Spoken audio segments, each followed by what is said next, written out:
Well, with the midterm elections just a week away, there is one issue that investors across the political spectrum will be thinking about when they go into the voting booths. Ylan Mui tells us what it is. Come on down, you're the next voter. It's one thing that voters from both political parties agree on: concern over the rising national debt. That's the upshot of a new poll by the non-partisan Peterson Foundation.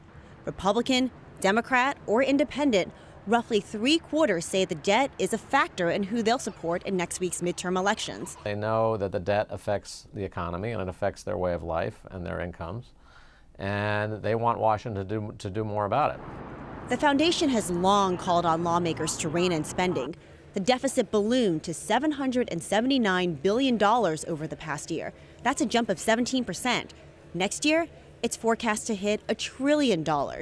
But not everyone sees trouble on the horizon. People have heard for decades that large budget deficits are bad for the economy, and yet the economy is doing quite well. I mean, the unemployment rate is at an almost 50-year low, yet we have this very large budget deficit.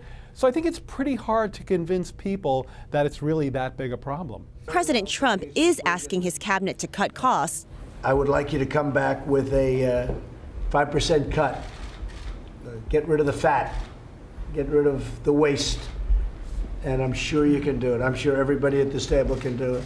It'll have a huge impact. But both Republicans and Democrats are floating proposals that critics say come with big price tags. Trump wants a 10% tax cut for middle-class households.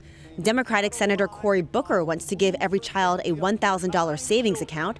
And Senator Kamala Harris is calling for a new tax credit worth up to $6,000 per household.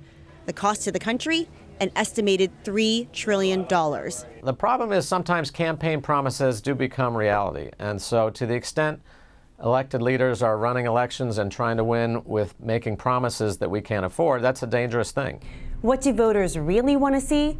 Peterson says it's politicians reducing the deficit by reaching across the aisle. For Nightly Business Report, I'm Ylan.